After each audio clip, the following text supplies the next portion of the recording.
ನಮ್ಮ ನಸೀಬ ಅಂತ ಸ್ವಚ್ಛ ಇದ್ದಂತ ಮನುಷ್ಯನವರು ಇವತ್ತು ನಮ್ಮ ಕ್ಷೇತ್ರಕ್ಕೆ ಎಸ್ ಕೆ ಪಾಟೀಲ್ ನಿಲ್ತಾರ ಅಂದ್ರೆ ನಾವು ಪುಣ್ಯವಂತರಂತ ನಾನು ಭಾವಿಸ್ತೀನಿ.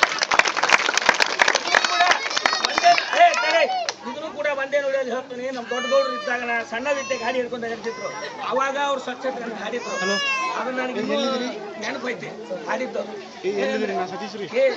ಪಾಟೀಲ್ಗೆ ಮತ ಕೊಡರಿ ಮನಸ್ಸೋಸಿ ನೋಡಿರಿ ಅಂತ ನಮ್ಮ ಹಳಬರು ಹಾಡ್ತಿದ್ರು. ಅದನ್ನ ಇವತ್ತು ನಾವು ಎಚ್ ಕೆ ಪಾಟೀಲ್ ಅವರಿಗೆ ಮತ ಕೊಡರಿ ಅವರು ಮನೆ ಸೋಚುವರು ಸತ್ಯ ಆಯ್ತು ಹೇಳಿದ್ದಾರೆ. ಅದಕ್ಕೆ ದಯಮಾಡಿ ನಾನು ಹೇಳೋದಿಷ್ಟ ನಿಮ್ಗೆ ಹೇಳಿನಿ. ಅವ್ರವ್ರ ಮಾತು ಕೇಳಬೇಡ್ರಿ, ಹೋಗ್ಬೇಡ್ರಿ. ನಿಮ್ಮ ಹೃದಯದ ಮೇಲೆ ಕೈ ಇಟ್ಕೋರಿ. ಆತ್ಮಕ್ಕೆ 14,000 ಮನೆ ಕಟ್ಟಿಕೊಟ್ಟವ್ರು ಯಾರು? ಮುಂದೆ ಮನೆ ಕಟ್ಟಿ ಕೊಡೋರು ಯಾರು? 30 ಕೆಜಿ ಅಕ್ಕಿ ಕೊಡೋರು ಯಾರು?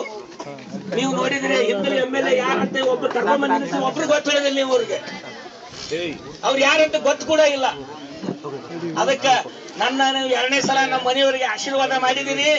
ನಾ ಏನಾದ್ರೂ ಇಲ್ಲಿ ಸಣ್ಣ ಪುಟ್ಟ ಕೆಲಸ ನಿಮ್ಮ ಆಶೀರ್ವಾದದಿಂದ ಮಾಡಿದ್ರ ಆ ಮಾಡಿದ್ದಂತ ನಮ್ಮ ಮಾನ್ಯ ಶ್ರೀ ಎಚ್ ಕೆ ಪಾಟೀಲ್ ಅವ್ರ ಹತ್ರ ಏನೋ ಮಾಡಿದ್ದೀನಿ. ನನಗೆ 2ನೇ ಸಲ ಮಾಡಿದ್ದೀನಿ. ನಾನು ಅವ್ರ ಹತ್ರ ಬಂಡೆ ಕಟ್ಟಿದ್ದೀನಿ. ನನಗಿಂತ ಹೆಚ್ಚಾಗಿ 200 ಮತ ನಿಮಗೆ ಕೊಡ್ತೀನಿ ಗೌಡ್ರ. ಇಲ್ಲ ಅಂತ ನಾನು ನಿಮ್ಗೆ ಕರ್ಕೊಂಡು ಬಂದಿದ್ದೀನಿ.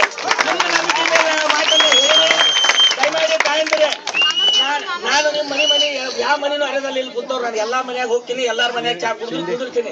ಹೌದಾ? ನೀವು ಇವತ್ತೆಲ್ಲರೂ ಕೃಷಿ ಮಾರಮ್ಮನ ಗುಡಿ ಐತಿ ಪ್ರಮಾಣ ಮಾಡಿ ಹೇಳಬೇಕು. ಆನ್ಲೈನ್ ಮ್ಯಾಗ ಪ್ರಮಾಣ ಮಾಡಿ ನಾವು ಕೈಗೆ ಹಾಕ್ತೇವೆ ಅಂತ ಎಲ್ಲರೂ ಕೈ ಎತ್ರಿ ದಯಮಾಡಿ.